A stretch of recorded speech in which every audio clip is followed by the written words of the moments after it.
The city of Des Moines says it is ready for the snow to start flying, and Public Works adjusted schedules so those plows can hit the roads once the snow starts. Crews already put down a layer of brine on top of the salt that was left from the ice.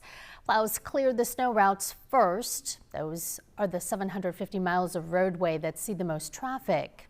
After that, crews move to neighborhoods. The city wants to make sure you don't park on the roads when those plows come through. During the plowing on snow routes, that's continuous. So we ask people to stay off the snow routes while we're plowing the snow routes, because they'll make multiple passes during the course of that 24-hour period. But the plowing of the neighborhoods is one pass down, one pass out. So once this plow has gone by, it's safe to park on that street. Many towns have snow ordinances in place, so make sure to check with your community for any restrictions in place.